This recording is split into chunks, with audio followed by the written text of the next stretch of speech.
Lakshmi teacher channel స్వాగతం సుస్వాగతం. ఈరోజు మనం నేర్చుకోబోయే టాపిక్ గ్రూప్ 1 ఆస్పిరెంట్స్ కొరకు ఇండియన్ పాలిటీ లక్ష్మీకాంత్ బుక్లో చాప్టర్ 1 ఈ టాపిక్ గురించి మనం తెలుసుకోబోతున్నాం. గ్రూప్ 1, గ్రూప్ 2 రాసే అభ్యర్థుల కొరకు ఈ వీడియో చేయడం అనేది జరిగింది.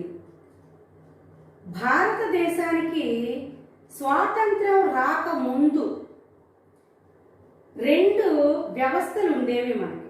అవేంటంటే నంబర్ 1 రాజకీయ వ్యవస్థ, నంబర్ 2 పరిపాలనా వ్యవస్థ అనేవి ఉండేవన్నమాట. రాజకీయ వ్యవస్థ ఏ విధంగా ఉంది, పరిపాలనా వ్యవస్థ ఏ విధంగా ఉంది అనేది అప్పటి నుండి నేటి వరకు కూడా మన రాజ్యాంగం ఏ విధంగా రూపొందింది, దీనికి మూల కారణమైన పరిస్థితులు ఏమిటి అని తెలుసుకోవాల్సిన అవసరం ఎంతైనా ఉంది. గ్రూప్ 1 ఆస్పిరెంట్స్ ఈ విషయాలను క్షుణ్ణంగా తెలుసుకోవాల్సిన అవసరం ఉంది. భారతదేశం యొక్క చారిత్రక నేపథ్యం గురించి తెలుసుకోవాలి. ఆనాడు భారత్ చాలా సిరి సంపదలతో తొలతూగుతూ ఉండేది. భారత్లో అన్ని ముఖ్యమైన వనరులు ఉండడమే దానికి ప్రధానమైనటువంటి కారణం కావచ్చు. వ్యాపారం చేయడానికి కావలసిన అనుకూలమైనటువంటి పరిస్థితులే ఉండడం వలన మన భారతదేశంలో వ్యాపారం చేయాలి అని బ్రిటిష్ వారు నిర్ణయించుకోవడం జరిగింది. క్రీస్తకం 1600 సంవత్సరంలోనే క్వీన్ ఎలిజబెత్ I భారత్లో విదేశీయులు వ్యాపారం చేయడానికి ఒక చార్టర్ చట్టం అనేది చేశారు.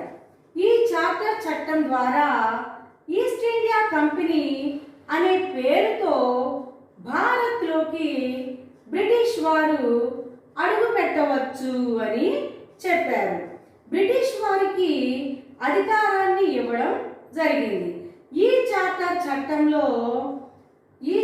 చట్టం మాత్రమే కాకుండా దివానీ అధికారం కూడా ఇవ్వబడింది.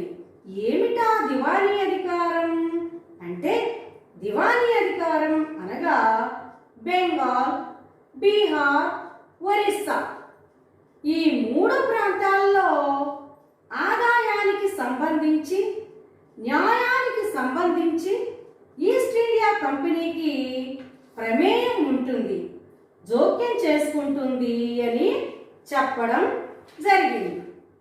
దివానీ అధికారం ద్వారా ఈస్ట్ ఇండియా కంపెనీకి కేవలం వ్యాపారం మాత్రమే కాకుండా 2 విషయాల్లో అధికారం ఇవ్వడం అనేది జరిగింది.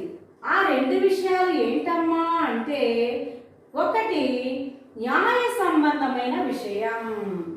ఇందులో నంబర్ 1 దివానీ అధికారం,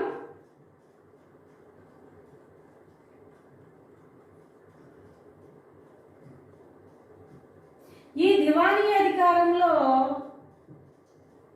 నంబర్ 1 న్యాయ సంబంధమైన విషయం.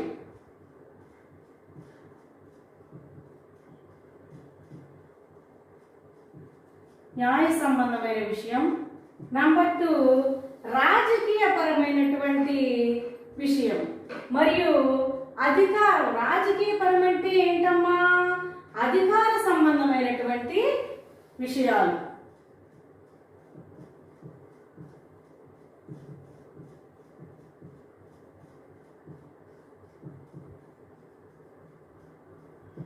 అధికార సంబంధమైన విషయాలను కూడా ఈ దివానీ అధికారం ద్వారా ఈస్ట్ ఇండియా కంపెనీకి పూర్తి హక్కులనేవి లభించాయి.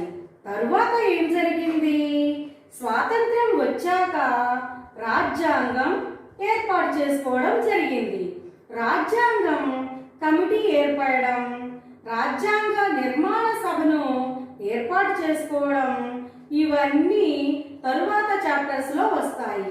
ఈ చాప్టర్ లో మనకి బ్రిటిష్ చేసినటువంటి చట్టాలలో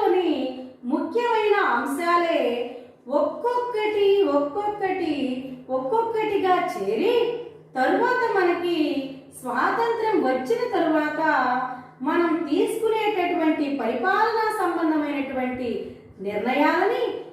నిర్ణయాలకి ఇవి కారణమయ్యాయి అని చెప్పవచ్చు. అంటే వీటిని మనం మూలాలుగా చెప్పుకోవచ్చు.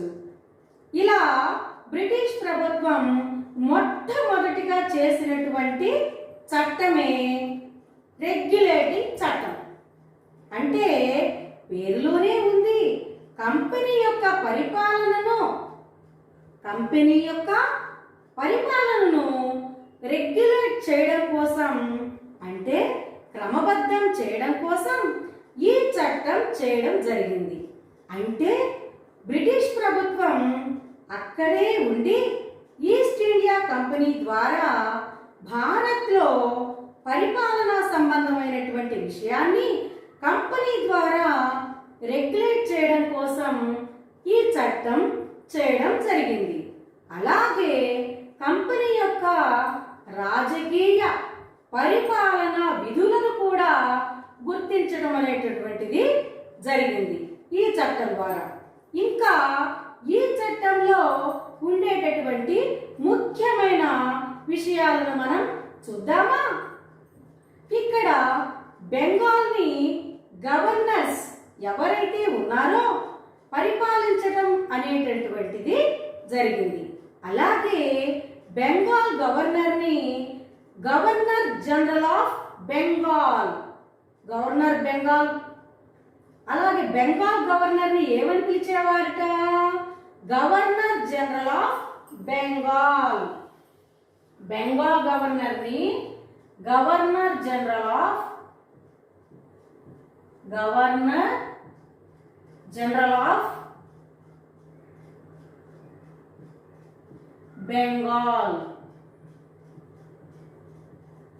బెంగాల్గా పేరు మార్చి పిలిచేవారు.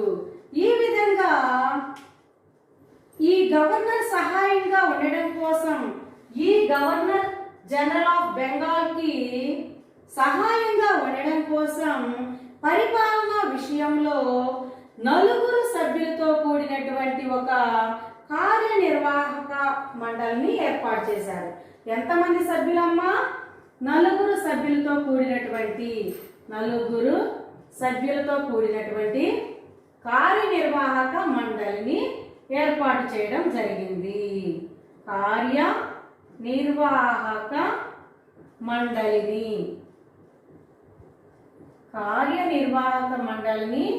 ఏర్పాటు చేయడం జరిగింది. ఇది 4 సభ్యులతో కూడినటువంటి కార్యనిర్వాహక మండలిని ఏర్పాటు చేయడం అనేది జరిగింది. అలాగా భారతదేశానికి వచ్చినటువంటి మొట్టమొదట గవర్నర్ వారెన్ హేస్టింగ్స్. భారతదేశానికి వచ్చినటువంటి మొట్టమొదటి గవర్నర్ పేరేంటి నాన్న? Warren Hastings.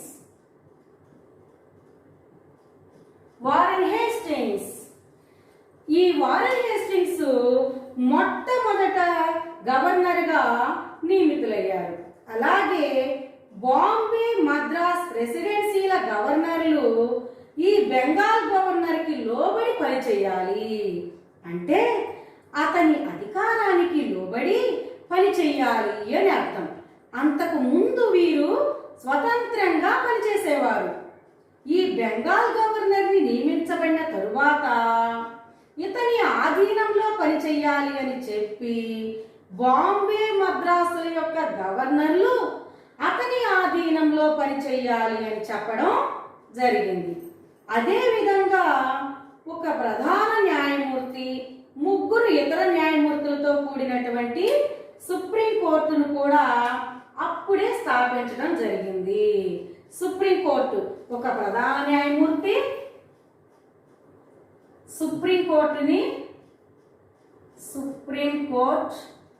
సుప్రీంకోర్టులో ఎవరెవరు ఉన్నారమ్మా? ఒక ప్రధాన న్యాయమూర్తి,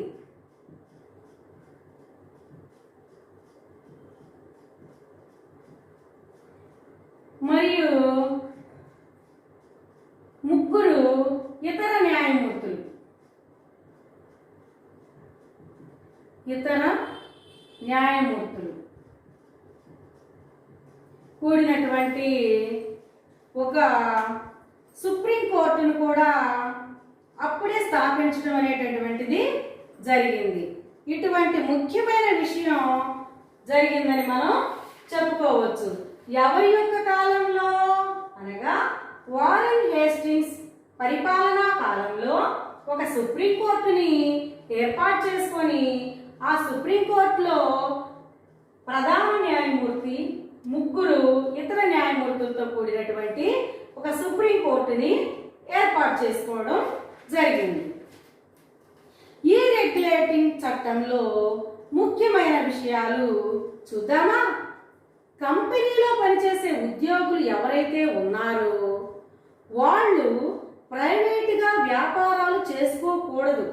అంటే ఈస్ట్ ఇండియా కంపెనీ తరపున పనిచేయాలే కానీ వాళ్ళంతటికి వాళ్ళు ఎలాంటి వ్యాపారాలు కూడా చేసుకోవడానికి అర్హత అనేది లేదు. అలాగే లోకల్గా ఎవరైనా ఏమైనా బహుమతులు ఇస్తే వాటిని కూడా తీసుకోకూడదు. అలాగే court of directors court of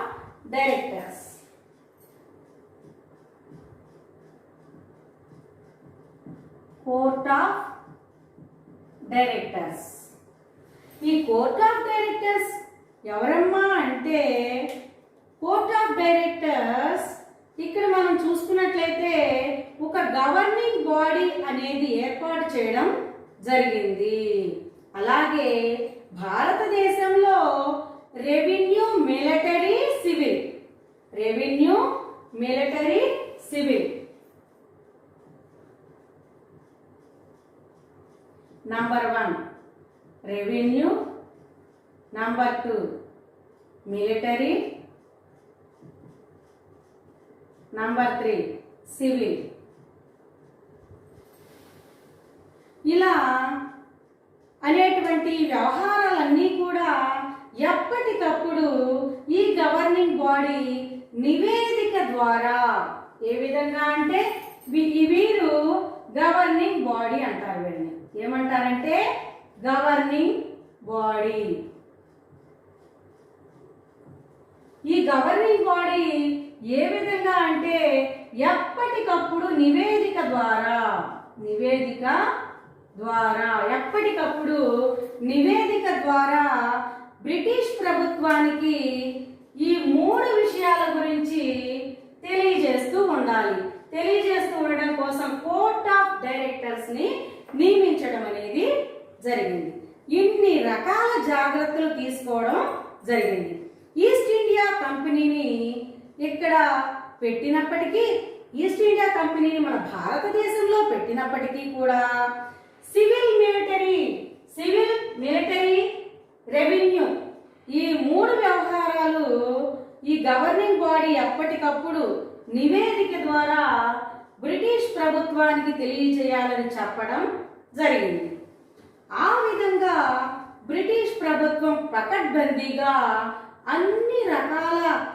అన్ని రకాలుగా తనకి పరిపాలనా విషయాలన్నీ కూడా అనుకూలంగా ఉండేలాగా మొట్టమొదటి అడుగు అనేది ఈ రెగ్యులేటింగ్ చట్టం ద్వారా వేయడం అనేది జరిగింది. ఆ తరువాత 1773 రెగ్యులేటింగ్ చట్టం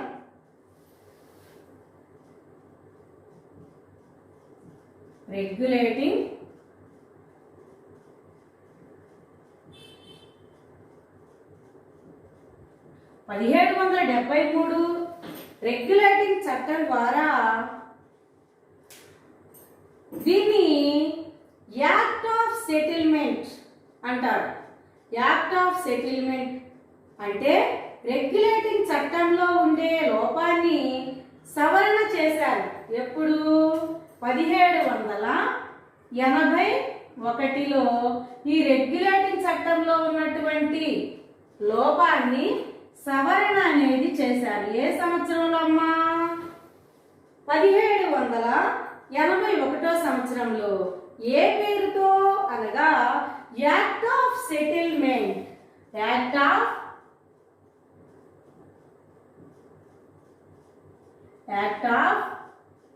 సెటిల్మెంట్,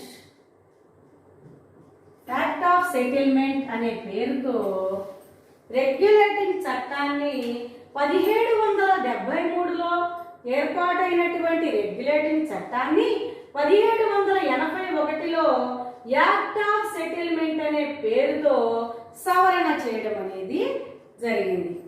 అంటే రెగ్యులేటింగ్ చట్టంలో ఉండే లోపాన్ని సరిచేయడమే కాకుండా ఇందులో సరిచేయడం మాత్రమే జరిగింది, కానీ మన భారతదేశానికి మంచి మాత్రం జరగలేదు. అంటే పెద్ద మార్పు ఏమీ జరగలేదు. ఈ సవరణ చేసినందువలన యాక్ట్ ఆఫ్ సెటిల్మెంట్ 1781లో సవరణ జరిగినందువలన పెద్ద మార్పు ఏమీ జరగలేదు. తరువాత చేయబడినటువంటి చట్టం పిట్స్ ఇండియా చట్టం. ఇది నంబర్ 1. నంబర్ 2 పిట్స్ ఇండియా చట్టం.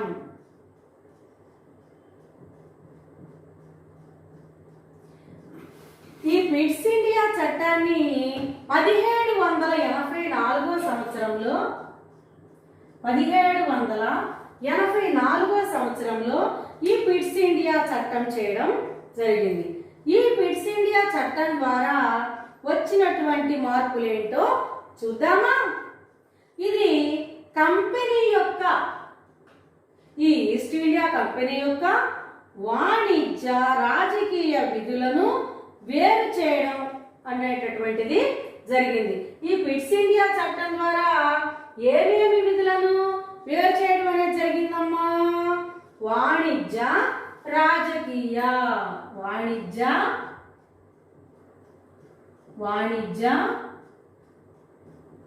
రాజకీయ విధులను వేరు చేయడం అనేది జరిగింది. ఇక్కడ అంటే వ్యాపార వ్యవహారాలు వేరే అని చెప్పడం అనేది జరిగింది, రాజకీయ వ్యవహారాలు వేరే అని చెప్పడం జరిగింది. అంటే ఈ రెండు వ్యవహారాలు ఒకటే అని చెప్పకుండా వాణిజ్య వ్యవహారాలు వేరే, రాజకీయ వ్యవహారాలు వేరే అని చెప్పి ద్వంద్వ పాలనను ప్రవేశపెట్టింది. వాణిజ్య వ్యవహారాలు చూడడానికేమో కోర్ట్ ఆఫ్ డైరెక్టర్స్ ని నియమించింది. వాణిజ్య వ్యవహారాలు చూడడానికి కోర్ట్ ఆఫ్ డైరెక్టర్స్,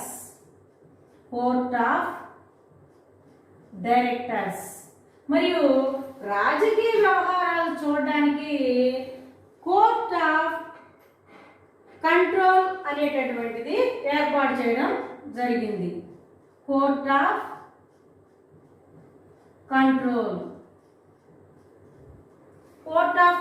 అనేటటువంటిది ఏర్పాటు చేయడం జరిగింది.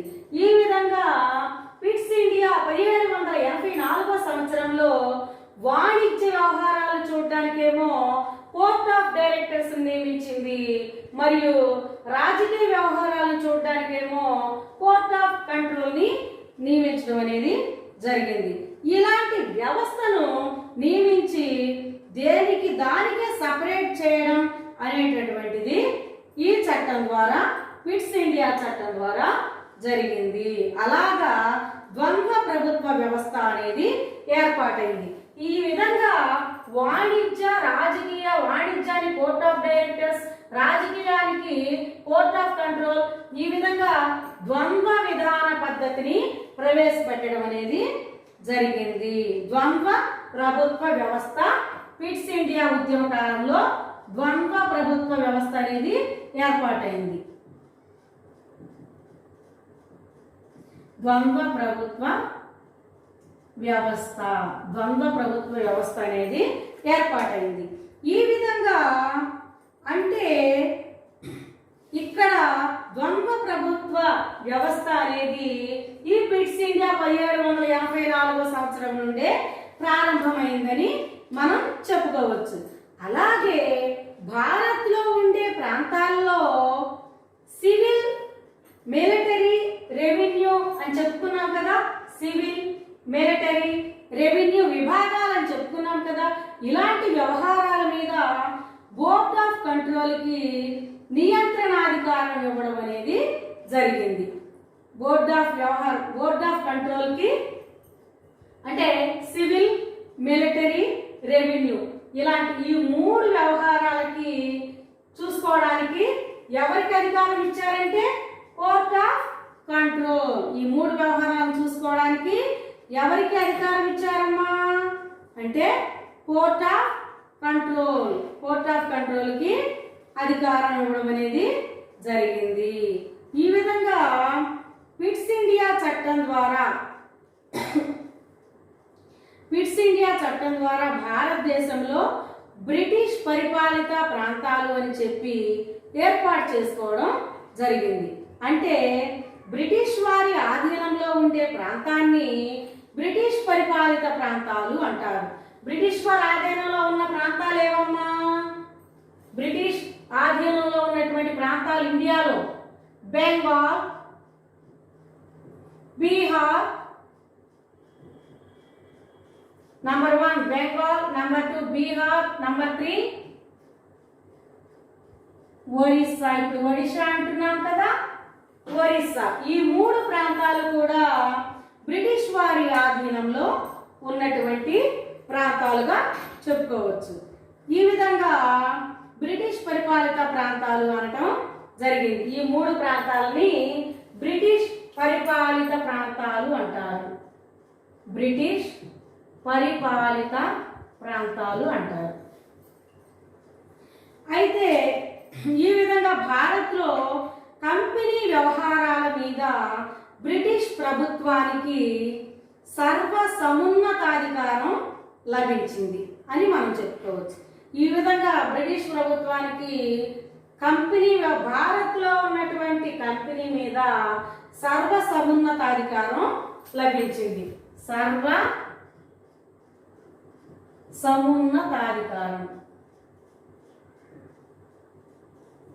సర్వసమున్నతాధికారం అనేది లభించింది. ఈ విధంగా భారత్లో దీని తర్వాత చేయబడినటువంటి చట్టము 1833 చార్టర్ చట్టం. దీని తరువాత చేసినటువంటి చట్టం పేరు 1833 చార్టర్ చట్టం. చార్టర్ చట్టం అనేది చేయడం జరిగింది. ఈ చట్టం ద్వారా ఏమేమి మార్పులు వచ్చాయి అని మనం చూసినట్లయితే గవర్నర్ జనరల్ ఆఫ్ బెంగాల్ ఎవరైతే ఉన్నారో అతనిని గవర్నర్ జనరల్ ఆఫ్ ఇండియా అని పేరు మార్చడం జరిగింది. ఈ 1833 చార్టర్ చట్టం ప్రకారం అంటే ఇక్కడ మనం ఫస్ట్ లో చెప్పుకున్నాం కదా, గవర్నర్ జనరల్ ఆఫ్ బెంగాల్ ఎవరైతే ఉన్నారో అతనిని పేరు మార్చి ఈ చట్టంలో ఏమని పేర్కొన్నారంటే governor general of India. Governor general of India.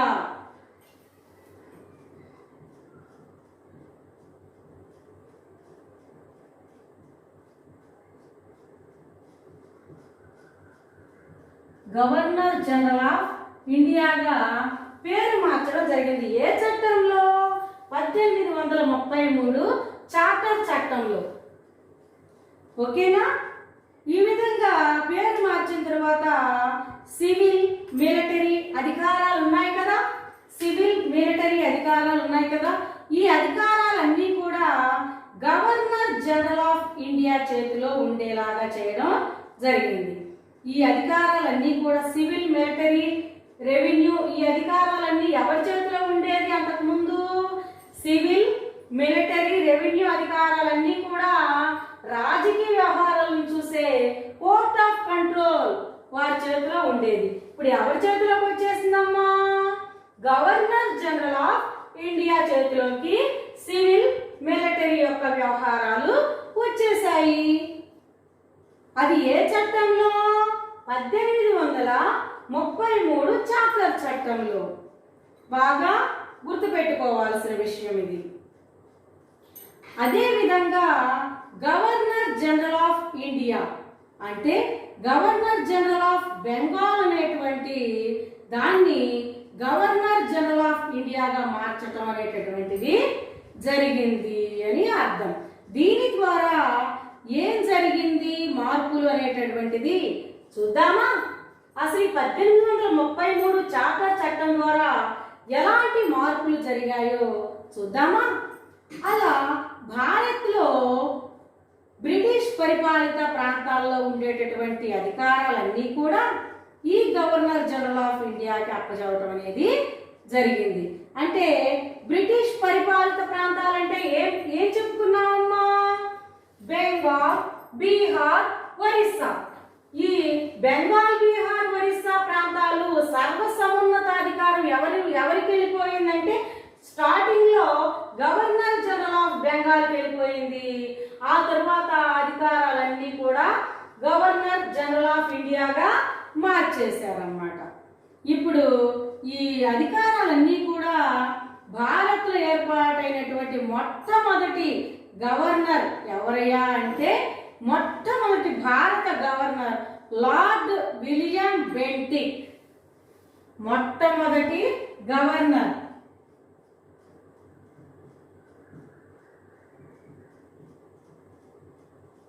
భారతదేశానికి వచ్చినటువంటి మొట్టమొదటి governor lord William Bentinck. Lord William Bentinck. జాగ్రత్తగా గుర్తుపెట్టుకోవాలమ్మా.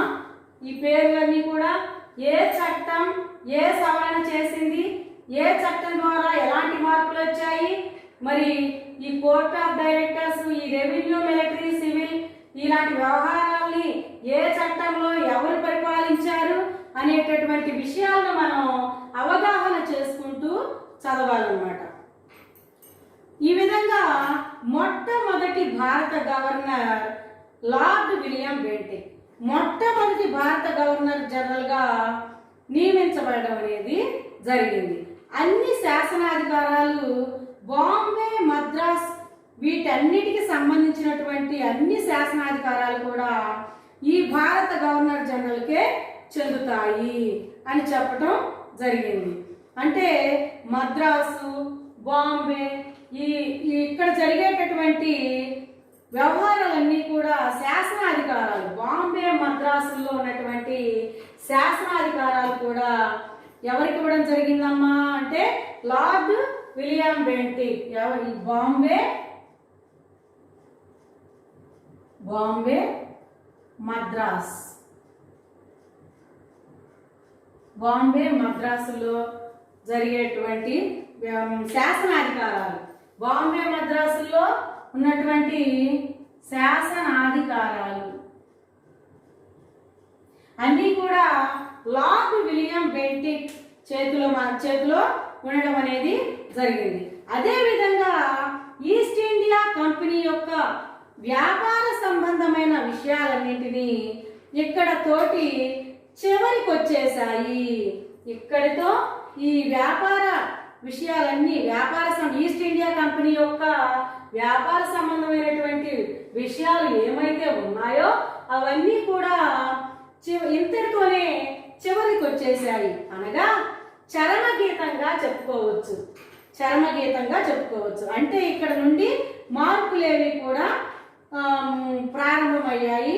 మార్పులు అనేటువంటివి మనం చూడొచ్చు అనమాట. ఇక్కడ నుండే మార్పులు అనేవి కూడా ప్రారంభమయ్యాయి కూడా మనం చెప్పుకోవచ్చు. అంతేకాకుండా సివిల్ సర్వెంట్స్ యొక్క ఎంపిక కోసం సివిల్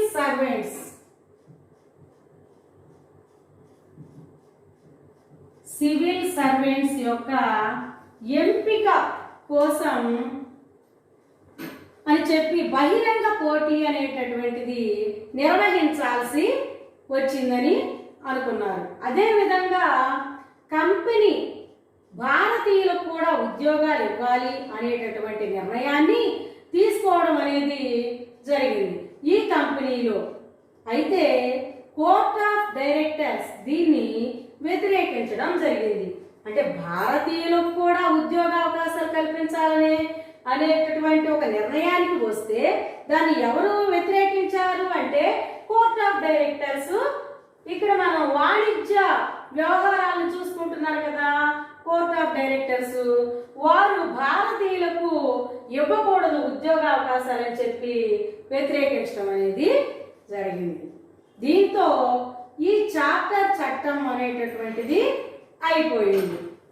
1833 చార్టర్ చట్టం ద్వారా సివిల్ సర్వెంట్స్ మరియు భారతీయులకు కూడా ఉద్యోగ అవకాశాలు కల్పించాలని అనుకున్నప్పుడు కోర్ట్ ఆఫ్ డైరెక్టర్స్ వ్యతిరేకించినటువంటి చట్టమే 1833 చార్టర్ చట్టం.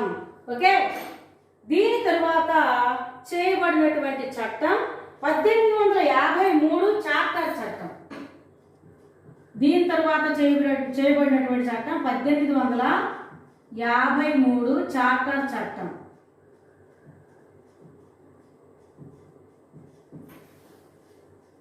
ఇక్కడ ఈ చట్టం ద్వారా జరిగిన మార్పులు ఏంటి మనం చూసినట్లయితే, ఈ గవర్నర్ జనరల్ అని మనం చెప్పుకున్నాం కదా, ఈ గవర్నర్ జనరల్ కౌన్సిల్ అనేటటువంటిది ఏర్పాటు చేశారు. ఇండియన్ లెజిస్లేటివ్ కౌన్సిల్ అనేటటువంటిది ఏర్పాటు చేశాడు. ఈ చట్టంలో 1853 చార్టర్ చట్టం ప్రకారం Indian legislative council, Indian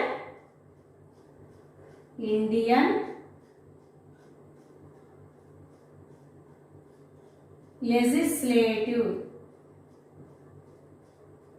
council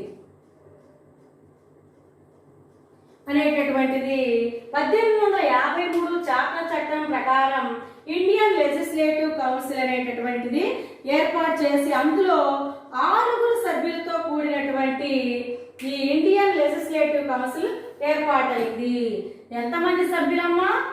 6 సభ్యులు ఉన్నారు. ఇందులో ఎంతమంది సభ్యులు ఉన్నారమ్మా?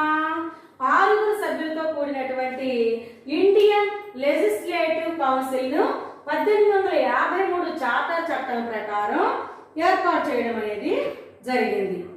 కొత్తగా ఏర్పాటు చేయడం అనేటటువంటిది 1853 చార్టర్ చట్టంలో వచ్చినటువంటి గొప్ప మార్పుగా మనం చెప్పుకోవడం అనేది జరిగింది. ఎందుకంటే ఇది మన ఇండియా వారికి ఏదైనా మంచి చేస్తుందనే ఉద్దేశంతో ఇది గొప్ప పెనుమార్పుగా మనం చెప్పుకోవడం అనేది జరిగింది. అదేవిధంగా ఈ కౌన్సిల్లో శాసనపరమైనటువంటి విభాగం ఏదైతే ఉందో మినీ పార్లమెంట్గా పనిచేస్తుందని చెప్పవచ్చు. శాసనపరమైనటువంటి విభాగం, శాసనపరమైనటువంటి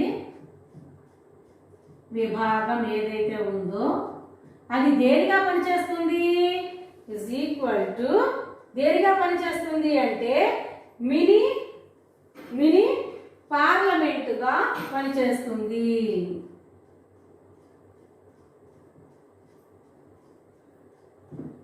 మినీ పార్లమెంట్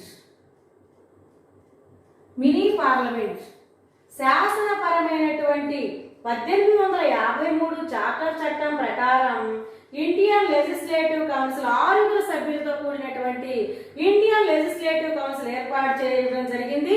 శాసనపరమైన విభాగం మినీ పార్లమెంట్, శాసనపరమైనటువంటి విభాగం ఏదైతే ఉందో దీనిని మినీ పార్లమెంటుగా ఏర్పాటు చేయడం అనేది జరిగింది.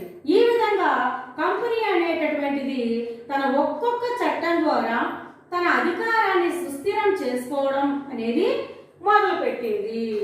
సివిల్ సర్వెంట్స్ యొక్క ఎంపిక కోసం బహిరంగ పోటీ వ్యవస్థ అనేది ఏర్పాటు చేయడం జరిగింది.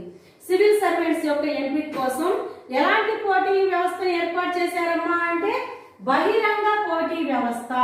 దేనికోసం? సివిల్ సర్వెంట్స్ యొక్క వ్యవస్థ కోసం బహిరంగ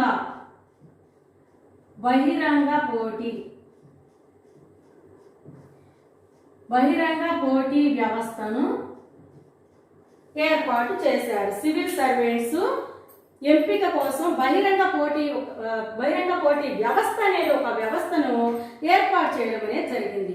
అలాగే వీళ్ళని ఎంపిక చేయడం కోసం ఒక కమిటీ అనేటటువంటిది ఉండాలి అని అనుకొని ఒక కమిటీని ఏర్పాటు చేయడం కూడా జరిగింది. అదే లార్డ్ మెకాలే ఆధ్వర్యంలో సివిల్ సర్వెంట్స్ యొక్క ఎంపిక కోసం మెకాలే ఆధ్వర్యంలో ఏర్పాటు చేయడం జరిగింది. ఈ సివిల్ సర్వెంట్స్ యొక్క ఎంపిక కోసం ఎవరి ఆధ్వర్యంలో ఏర్పాటు చేశారమ్మా అంటే లార్డ్ మెకాలే ఆధ్వర్యంలో. Lord Macaulay.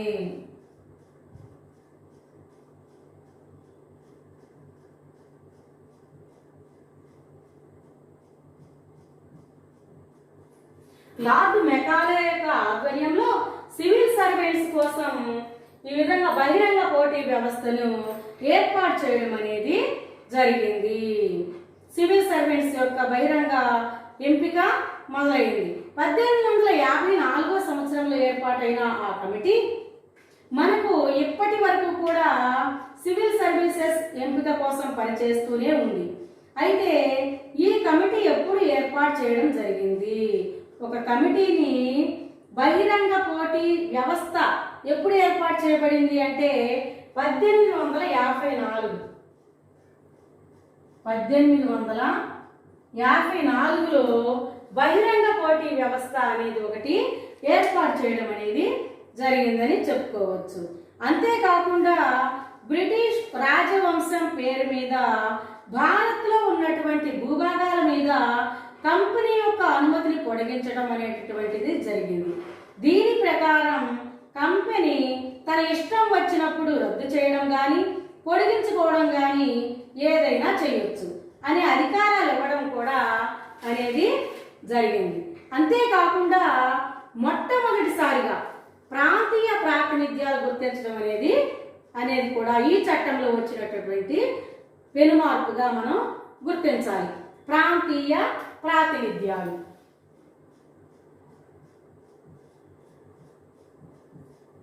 ప్రాంతీయ ప్రాతినిధ్యాలు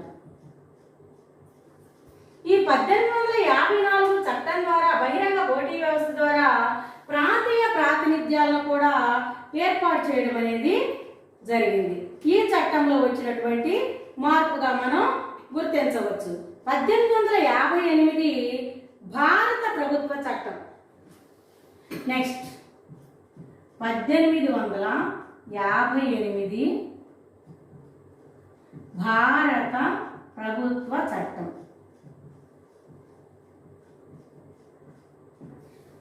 అమ్మయ్య, ఇక వచ్చేసాం మన భారత ప్రభుత్వ చట్టానికి 1858లోనే వచ్చేసాం మనం. ఇలా ఈ విధంగా ఈ చట్టంలో వచ్చినటువంటి మార్పులేంటి, ఇలా ఎందుకు చెప్పుకుంటున్నాం ఈ చట్టాన్ని అంటే మొట్టమొదటిగా వ్యాపారం ఏర్పడినటువంటి ఈస్ట్ ఇండియా కంపెనీ ఒక్కొక్కటిగా మార్పు చేసుకుంటూ తన అధికారాన్ని ఏ విధంగా వ్యాపింప చేసుకుంటుంది అనేటటువంటి విషయాలు మనం గమనించాలి కదా. దీని ప్రకారంగా మనకి ఈ చట్టం భారతదేశంలో మంచి చేయడం కోసం ఏర్పాటు చేయడం అనేటువంటిది ఈ చట్టం చెప్పడం జరిగింది. దీని ప్రకారంగా మొట్టమొదటిగా భారతదేశంలో ఇక నుంచి ఈస్ట్ ఇండియా కంపెనీని పరిపాలన సులభంగా రద్దు చేశారు.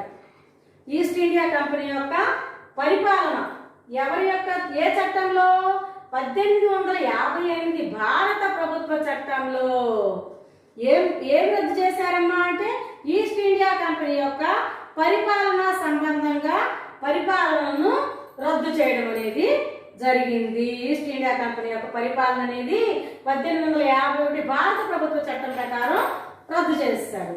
ఇక్కడ నుండి హెడ్ మేజిస్ట్రేట్ అనగా మహారాణి పేరు మీదుగా పరిపాలన అనేటువంటిది జరగడం జరిగింది. ఇక ఎక్కడ నుండి హెడ్ మేజిస్ట్రేట్ అంటే మహారాణి పేరు మీదుగా పరిపాలన అనేది జరగడం జరిగింది. ఈ మహారాణికి సహాయంగా ఉండడం కోసం కొత్తగా గవర్నర్ జనరల్ ఆఫ్ ఇండియా అనే ఒక హోదాతోటి వైస్రాయ్ అనే పదవిని సృష్టించడం జరిగింది. ఈ మహారాణికి సహాయంగా ఏ పదవిని సృష్టించారమ్మా అంటే ఒక గవర్నర్ జనరల్ ఆఫ్ ఇండియా అనే ఒక హోదా. గవర్నర్ జనరల్ ఆఫ్ ఇండియా అని మనం ఇక్కడ చెప్పుకున్నాం కదా, ఇది ఒక హోదా. గవర్నర్ జనరల్ ఆఫ్ ఇండియా అనే పదం ఇది ఒక హోదా. ఈ ఈ హోదాతో వైస్రాయ్ అనే పదవిని సృష్టించారు. మహారాణికి సహాయంగా వైస్రాయ్ అనే పదవిని సహాయంగా వైస్రాయ్.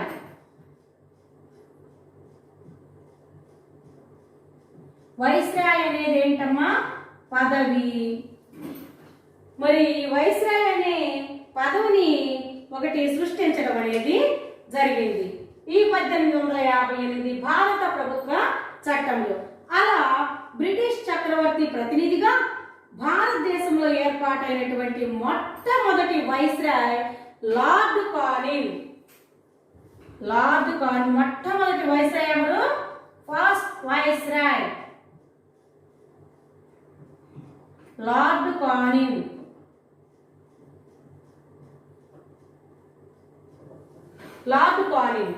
ఈ విధంగా లార్డ్ కానిన్ బ్రిటిష్ చక్రవర్తికి ప్రతినిధిగా భారత్లో పనిచేస్తాడు. ఈ లార్డ్ కానిన్ ఎక్కడ పనిచేస్తాడు?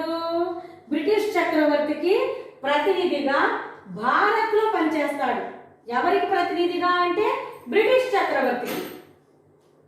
ఈ విధంగా ఒక కొత్త పదవిని ఏర్పాటు చేయడం అనేది ఈ 1858 భారత ప్రభుత్వ చట్టం ప్రకారం జరిగింది. Board of control, board of directors అనే ఈ రెండు పోస్టులు కూడా ఇంతకు ముందే ఏర్పాటు చేశారు కదా, ఆ వ్యవస్థని రద్దు చేయడం అనేటటువంటిది కూడా ఈ చట్టం ప్రకారం జరిగింది. ఏ వ్యవస్థలమ్మా? Board of directors, board of control అనే ఈ రెండు పదవులు కూడా రద్దు చేయడం అనేది 1858 భారత ప్రభుత్వ చట్టం ప్రకారం రద్దు చేశారు. అయితే ఇక్కడ ద్వంద్వ ప్రభుత్వ వ్యవస్థ అనేది రద్దయిందా లేదా? ద్వంద్వ ప్రభుత్వ వ్యవస్థ ఇక్కడ మనకి ద్వంద్వ ప్రభుత్వ వ్యవస్థ ఎక్కడ వచ్చిందమ్మా అంటే క్విట్స్ ఇండియా ఉద్యమంలో ద్వంద్వ ప్రభుత్వ వ్యవస్థ వచ్చింది. మరి ఎక్కడ రద్దయిందమ్మా అంటే 1858 భారత ప్రభుత్వ చట్టం ప్రకారం ద్వంద్వ ప్రభుత్వ వ్యవస్థ రద్దయింది. మనకేమో ద్వంద్వ ప్రభుత్వ వ్యవస్థ వచ్చిందేమో క్విట్స్ ఇండియా ఉద్యమం 1784 సంవత్సరంలో అయితే 1858 భారత ప్రభుత్వ చట్టం ప్రకారం ఈ ద్వంద్వ ప్రభుత్వ వ్యవస్థ అనే దాన్ని రద్దు చేసి మహారాణి అనే పేరు మీదుగా ఆ మహారాణికి సహాయంగా వైస్రాయ్ అనే పదవిని సృష్టించి ఆ మొట్టమొదటి మన భారతదేశానికి వచ్చినటువంటి మొట్టమొదటి వైస్రాయే లార్డ్ కానిన్. అర్థమవుతుందా అమ్మా? నెక్స్ట్, అలాగే భారత రాజ్యాంగ కార్యదర్శి అనే ఒక పదవిని కూడా ఏర్పాటు చేయడం అనేది జరిగింది. భారత రాజ్యాంగ కార్యదర్శి. భారత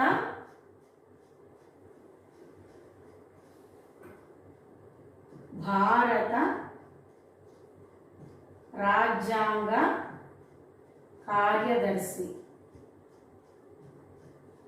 అనేది ఒక పదవిని కూడా ఏర్పాటు చేయడం అనేది భారత ప్రభుత్వ చట్టం 1858 ప్రకారం భారత రాజ్యాంగ కార్యదర్శి అనే ఒక పదవిని కూడా ఏర్పాటు చేయడం అనేది జరిగింది. అంటే ఈ పదవిని కూడా బ్రిటిష్ ప్రభుత్వం బ్రిటిష్ మంత్రిత్వ శాఖలో నుంచే ఉంటారు. అంటే భారత రాజ్యాంగ కార్యదర్శి పదవికి కూడా ఎక్కడి నుండి ఉన్నారంటే మన భారత్ నుండి మాత్రం లేదు, బ్రిటిష్ ప్రభుత్వం నుండే బ్రిటిష్ మంత్రిత్వ శాఖ నుండి మాత్రమే ఈ పదవి ఉంది. బ్రిటిష్ మంత్రిత్వ శాఖ బ్రిటిష్ మంత్రిత్వ శాఖ నుండి మాత్రమే ఈ పదవి కూడా ఉంది. అంతేకాకుండా ఈ సెక్రటరీ ఆఫ్ స్టేట్స్ కి సహాయంగా 15 మంది సభ్యులతో కూడినటువంటి ఒక సలహా మండలిని ఏర్పాటు చేయడం జరిగింది. 15 మంది సభ్యులతో కూడిన ఒక సలహా మండలి.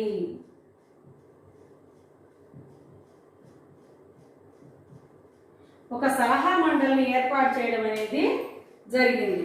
అంటే ఈ పదవికి కూడా ఇక్కడ ఇలాగే 1858 చట్టం ఏదో మంచి చేస్తుంది అని ఏర్పాటు చేశారు. కానీ అనుకున్నంత పెద్దగా ఇందులో మంచి అనేటటువంటిది జరగలేదనే మనం చెప్పాలి. ఇక్కడ నుంచి చేయబోయే చట్టాలు భారత కౌన్సిల్ చట్టాలు. ఇక ఎక్కడి నుండి చేయబోయే చట్టాలు ఏంటమ్మా అంటే భారత కౌన్సిల్ చట్టాలు. భారత కౌన్సిల్ చట్టాలు. ఈ భారత కౌన్సిల్ చట్టాలు ఇవి 1857 సిపాయిల తిరుగుబాటు జరిగిన తరువాత బ్రిటిష్ ప్రభుత్వం ఏం చేసిందంటే భారతీయుల సహకారం మనకు చాలా అవసరం, వీళ్ళ సహకారం కూడా మనం తీసుకోవాలి అని కొన్ని చట్టాలు చేయడం అనేది జరిగింది. అవే 1861 చట్టం నంబర్ 1, 1861 చట్టం నంబర్ 2, 1892 చట్టం, 1892 చట్టం నంబర్ 3, 1909 చట్టం. 1861, 1892, 1909 చట్టాలను చేయడం జరిగింది. ఈ విధంగా ఈ 3 చట్టాల ద్వారా తను భారతీయులకు సహకారం తీసుకోవడం అనేటటువంటి నిర్ణయాలు కూడా ఈ 3 చట్టాల ద్వారానే జరిగింది. ఈ 3 చట్టాల ద్వారా ఏం జరిగిందమ్మా?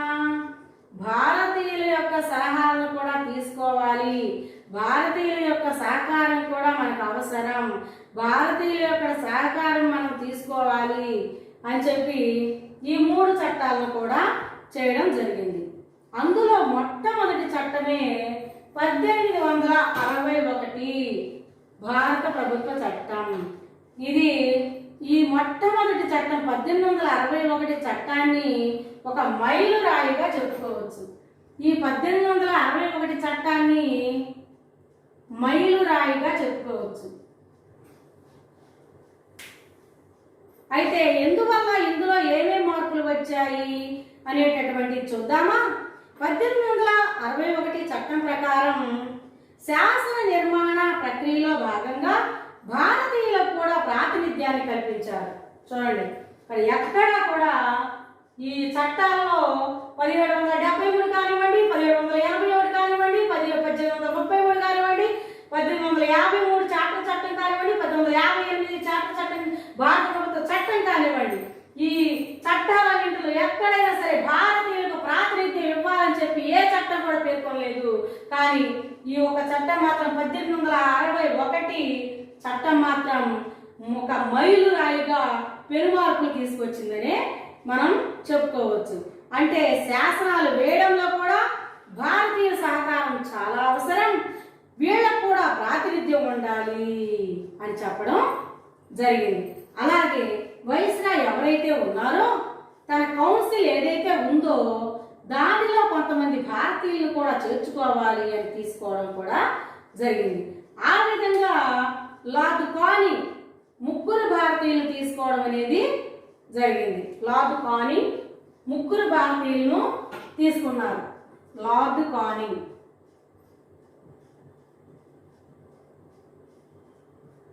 లార్డ్ కానింగ్ 3 భారతీయులను తీసుకోవడం అనేది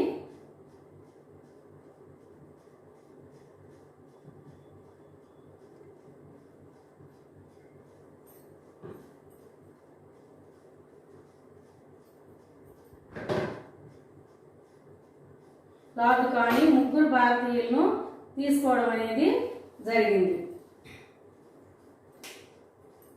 అదేవిధంగా ఇక్కడ వారిలో ఈ 3 భారతీయుల్లో నంబర్ 1 ఈ 3 భారతీయులు ఎవరయ్యా అంటే నంబర్ 1 బెనారస్ రాజు,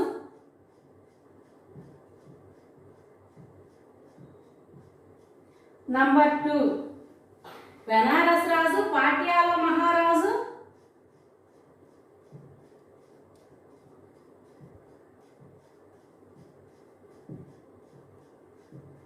బెనారస్ రాజు, పాట్యాల మహారాజు, సర్ దినకర్ రావు.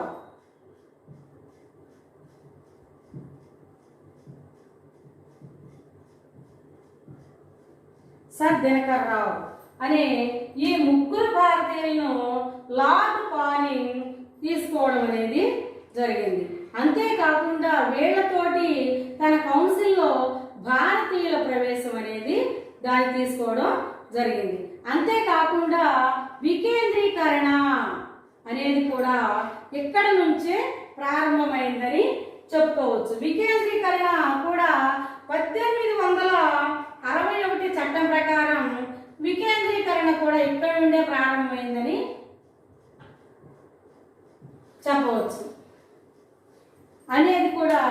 అలాగే ఈ కొత్తగా ఏర్పాటు చేసినటువంటి లెజిస్లేటివ్ కౌన్సిల్ ద్వారా ఇంకా మిగిలిపోయిన ప్రాంతాల్లో కూడా లెజిస్లేటివ్ కౌన్సిల్స్ని ఏర్పాటు చేయడం జరిగింది.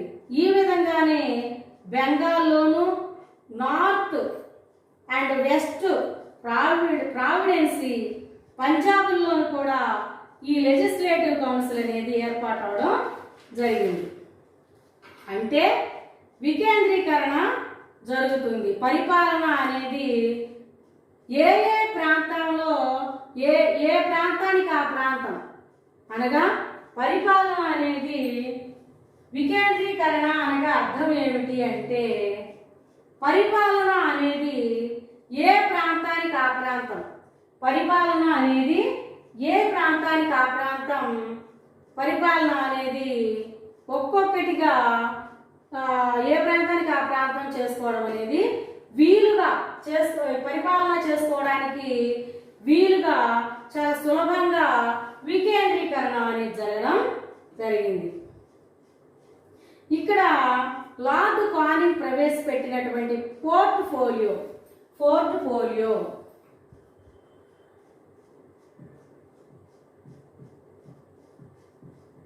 లార్డ్ కానింగ్ దేన్ని ప్రవేశపెట్టాడంటే పోర్ట్ఫోలియో.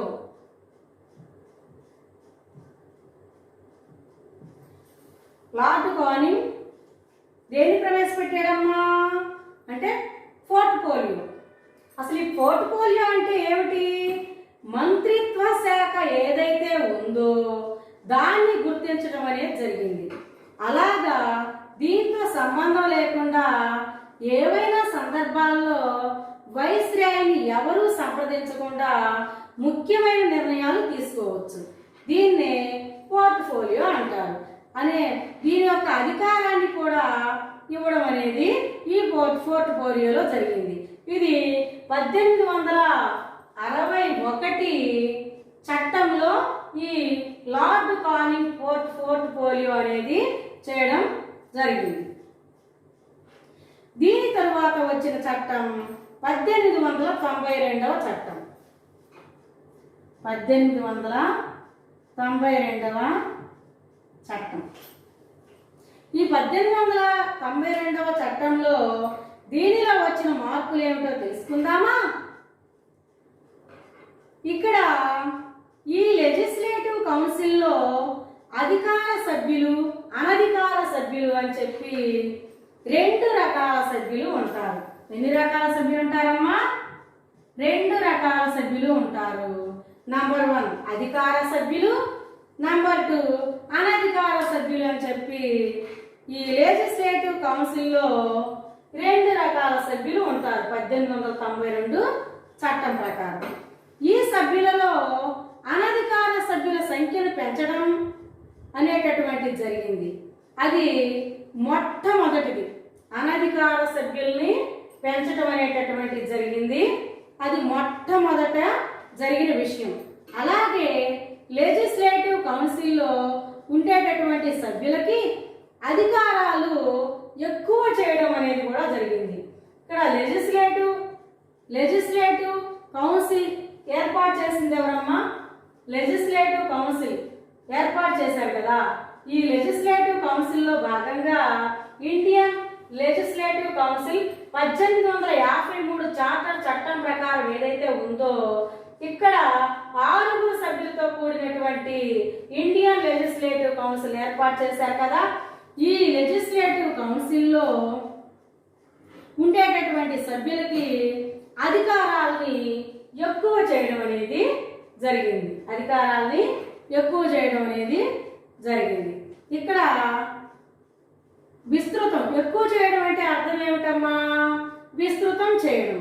దీని ద్వారా వాళ్ళు పార్లమెంటుని ఈ అధికారాలను విస్తృతం చేయడం అంటే ప్రశ్నించే అధికారం, హక్కు, ప్రశ్నించే అధికారం, మాట్లాడే అధికారం అన్నమాట.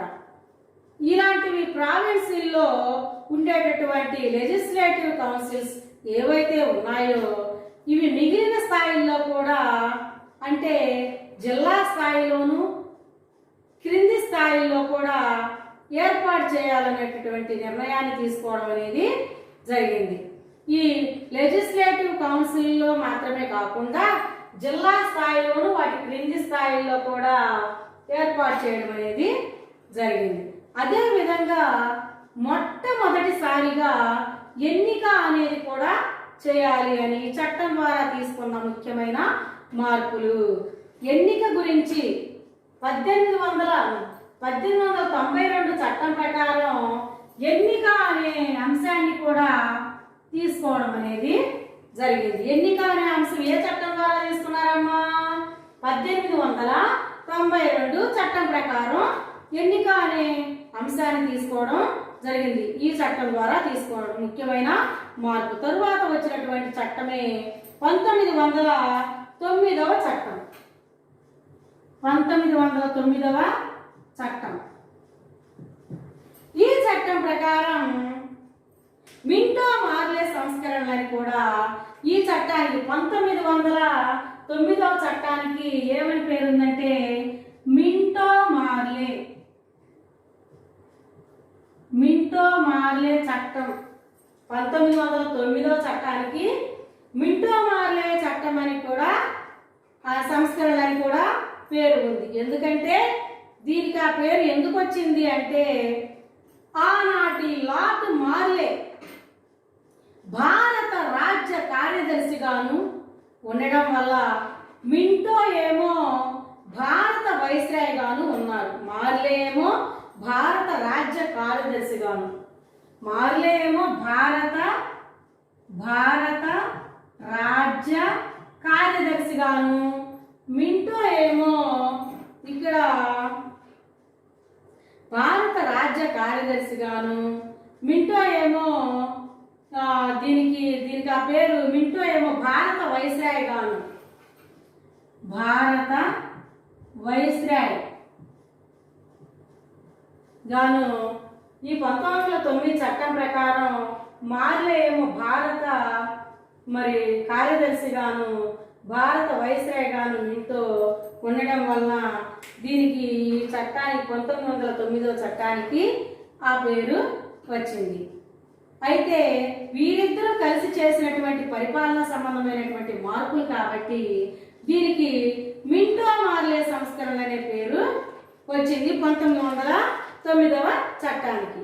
ఈ 1909వ చట్టంలో వచ్చినటువంటి మార్పు ఏంటి అని చూసినట్లయితే కేంద్ర లెజిస్లేటివ్ కౌన్సిల్లో 16 మంది సభ్యులని 60కి పెంచడం అనేది ముఖ్యమైన మార్పుగా చెప్పవచ్చు. కేంద్ర లెజిస్లేటివ్ కౌన్సిల్ ఏదైతే ఉందో ఆ కేంద్ర లెజిస్లేటివ్ కౌన్సిల్లో 16 మంది సభ్యులు ఉండేవారు అంతకుముందు. ఆ 16 మంది సభ్యుల్ని ఎంతమందికి పెంచారమ్మా అంటే 60 మందికి పెంచడమే ముఖ్యమైన మార్పుగా చెప్పవచ్చును. 16 మంది సభ్యుల్ని 60 మంది సభ్యులుగా పెంచడమే ఈ పెను మార్పుకి కారణమని చెప్పవచ్చు. ఇక్కడ లెజిస్లేటివ్ కౌన్సిల్లో అనధికార సభ్యుల మెజారిటీని అలాగే ఉంచి అధికార సభ్యుల యొక్క మెజారిటీని పెంచడం అనేది జరిగింది. అలాగే 2 స్థాయిల్లో కూడా చర్చా సంబంధమైన విధులను పెంచడం అనేది కూడా జరిగింది. వైస్రాయ్, గవర్నర్ జనరల్స్, కార్యనిర్వాహక మండలిలో భారతీయులకు స్థానం కల్పించడం అనేటటువంటిది కూడా జరిగింది. వైస్రాయి, గవర్నర్ జనరల్స్, కార్యనిర్వాహక మండలిలో కూడా భారతీయులకు స్థానం కల్పించడం అనేటటువంటిది కూడా జరిగింది. ఆ విధంగా మొట్టమొదటిగా వచ్చినటువంటి భారతీయుడే సత్యేంద్ర ప్రసాద్ సిన్హా. మొట్టమొదటిగా వచ్చినటువంటి భారతీయుడు సత్యేంద్ర ప్రసాద్ సిన్హా. మొట్టమొదటిగా వచ్చినటువంటి భారతీయుడు సత్యేంద్ర ప్రసాద్ సిన్హా అనే భారతీయుడు మొట్టమొదటిసారిగా ఈ కార్యనిర్వాహక మండలిలో స్థానాన్ని సంపాదించాలనే విషయాన్ని తెలుసుకోవాలి. మొట్టమొదటిసారిగా ముస్లింలకి మతపరమైనటువంటి ప్రాతినిధ్యాన్ని ఏర్పాటు చేయడం జరిగింది. అంటే ముస్లిం నియోజక గణాలు ఏవైతే ఉన్నాయో వాళ్ళ యొక్క ప్రతినిధుల్ని వాళ్లే ఎన్నుకోవచ్చు అని చెప్పడం జరిగింది. కాబట్టి ఇక్కడ మింటోని మత నియోజక గణాల పితామహుడు అని కూడా అన్నారు. మింటోని మత నియోజకవర్గాల పితామహుడు. మింటో ఏమని పిలిచారమ్మా? మత నియోజకవర్గాల పితామహుడు అని ఎందుకన్నారు మింటోని అంటే ముస్లింల యొక్క నియోజకవర్గాలు ఏవైతే ఉన్నాయో వాళ్ళ యొక్క ప్రతినిధుల్ని వాళ్లే ఎన్నుకోవచ్చు అని చెప్పడం జరిగింది. కాబట్టి ఇక్కడ మింటోని కూడా మత నియోజకవర్గ గణాల పితామహుడు అని పిలవడం అనేది జరిగింది. మొట్టమొదటిసారిగా మత ప్రాతిపదిక మీద వాళ్ళు ప్రతినిధులకు వాళ్ళ ప్రతినిధులకు వాళ్ళే ఎన్నుకోవచ్చు అనే ప్రతిపాదన చేయడం అనేది జరిగింది. అంతేకాకుండా మొట్టమొదటిసారిగా ఇక్కడ ఎటువంటి చట్టం కూడా ఏ చట్టం కూడా మరి ఇలాంటి ప్రాతినిధ్యాన్ని కూడా చేయలేదు. అయితే మొట్టమొదటిసారిగా మత ప్రాతిపదిక మీద వాళ్ళ ప్రతినిధులను వాళ్లే ఎన్నుకోవచ్చు అనే ప్రతిపాదన మొట్టమొదటిసారిగా చేయడం జరిగింది. కాబట్టి మింటోని ఏమన్నారంటే మత నియోజక గణాల పితామహుడు అన్నారు. మింటోని ఏమన్నారమ్మా? మత నియోజకవర్గాల పితామహుడు అన్నారు. ఈ విధంగా ఈ చట్టం అయిపోయింది. 1919 చట్టం ప్రకారం మాంటేగ్ చెమ్స్ఫోర్డ్ సంస్కరణలు అని పిలుస్తారు. 1919 చట్టాన్ని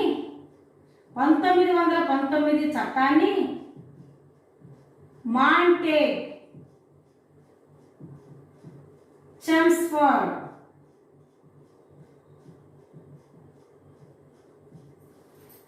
1919 చట్టాన్ని మాంటేగ్ చెమ్స్ఫోర్డ్ సంస్కరణల చట్టం అని కూడా పిలుస్తారు. ఎందువల్ల అంటే భారత రాజకీయ కార్యదర్శిగా మాంటేగ్ ఉన్నారు, వైస్రాయ్గా లార్డ్ చెమ్స్ఫోర్డ్ ఉన్నారు. కాబట్టి వీరిద్దరూ కలిపి చేసినటువంటి చట్టం కాబట్టి 1919 చట్టాన్ని మాంటేగ్ చెమ్స్ఫోర్డ్ చట్టంగా పిలవడం అనేది జరిగింది. అంటే ఈ మాంటేగ్ దేనిగా నియమించబడ్డారమ్మా? భారత రాజకీయ కార్యదర్శిగా. మాంటేగ్ భారత రాజకీయ కార్యదర్శిగా, భారత రాజకీయ కార్యదర్శిగా నియమించబడ్డారు. ఇక్కడ చెమ్స్ఫోర్డ్ ఏమో వైస్రాయ్గా,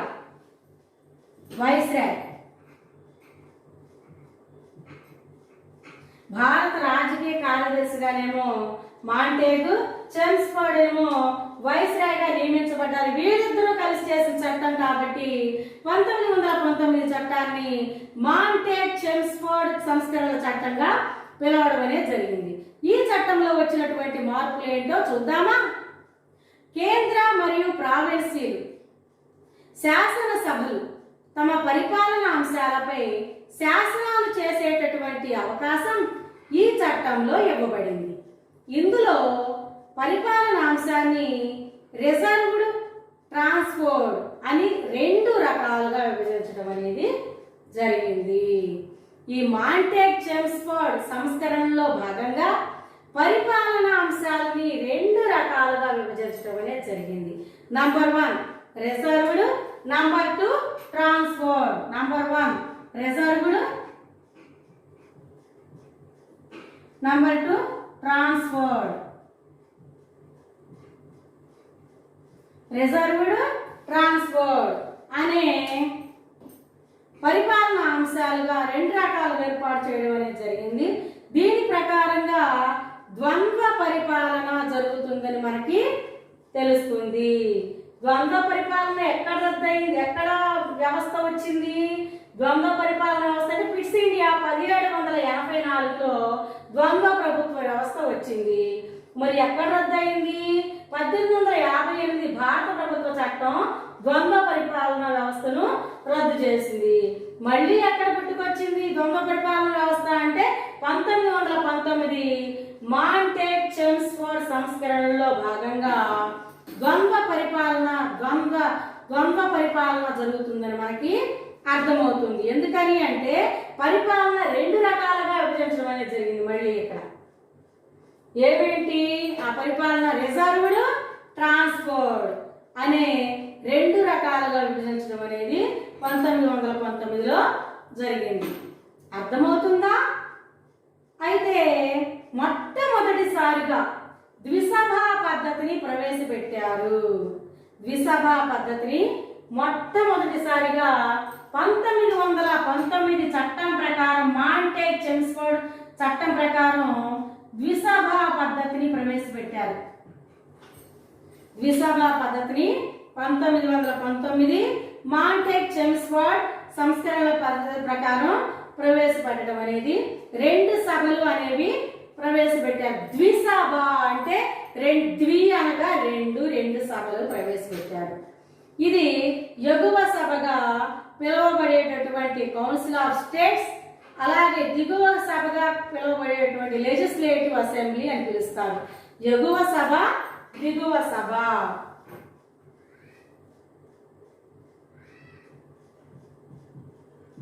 ఎగువ సభ, దిగువ సభ. ఎగువ సభనేమో 2 సభలు. ఎగువ సభనేమో council of states, council of states.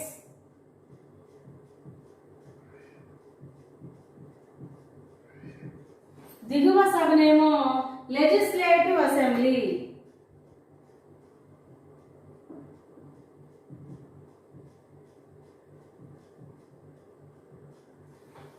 పిలువబడడం జరిగింది. ఈ విధంగా ఎగువ సభ, దిగువ సభ అని 2 సభల్ని పరిపాలన కోసం ఏర్పాటు చేసుకోవడం జరిగింది. ఈ చట్టంలో వచ్చిన మరొక మార్పుగా చెప్పుకోవచ్చు. వైస్రాయ్ యొక్క కార్యనిర్వాహక మండలిలో 3 సభ్యులు ఉంటారు. ఆ 3 కూడా భారతీయులై ఉండాలి అని చెప్పడం జరిగింది. మత ప్రాతినిధ్యం ఏదైతే ఉందో ముస్లిమ్స్ తో పాటుగా సిక్కులకి, క్రిస్టియన్స్ కి, యూరోపియన్స్ కి కూడా ఈ మత ప్రాతినిధ్యం అనేటువంటిది కూడా ఉండడం అనేది జరిగింది.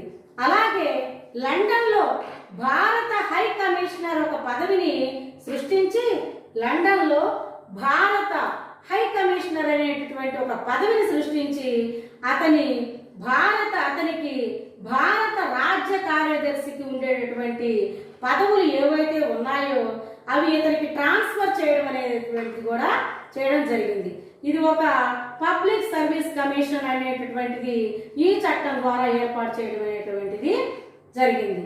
మనం గుర్తుకు పెట్టుకోవాల్సిన విషయాలు ఈ విధంగా chapter 1 Indian polity Laxmikanth book లో చాప్టర్ 1 లో భాగంగా ఈ వీడియో చేయడం జరిగింది. ఎవరైతే కోచింగ్కి వెళ్ళలేని వాళ్ళు, నిరుపేదలు, పేదలు ఉంటారో అలాంటి వారి కోసం, మరియు ఎవరైనా ఇంట్రెస్టింగ్గా నేర్చుకోవాలనే కుతూహలంతో ఉండేవారి కోసం ఈ వీడియో చాలా ఉపయోగపడుతుందని నేను ఆశిస్తున్నాను. అందరికీ చాలా చాలా ధన్యవాదాలు.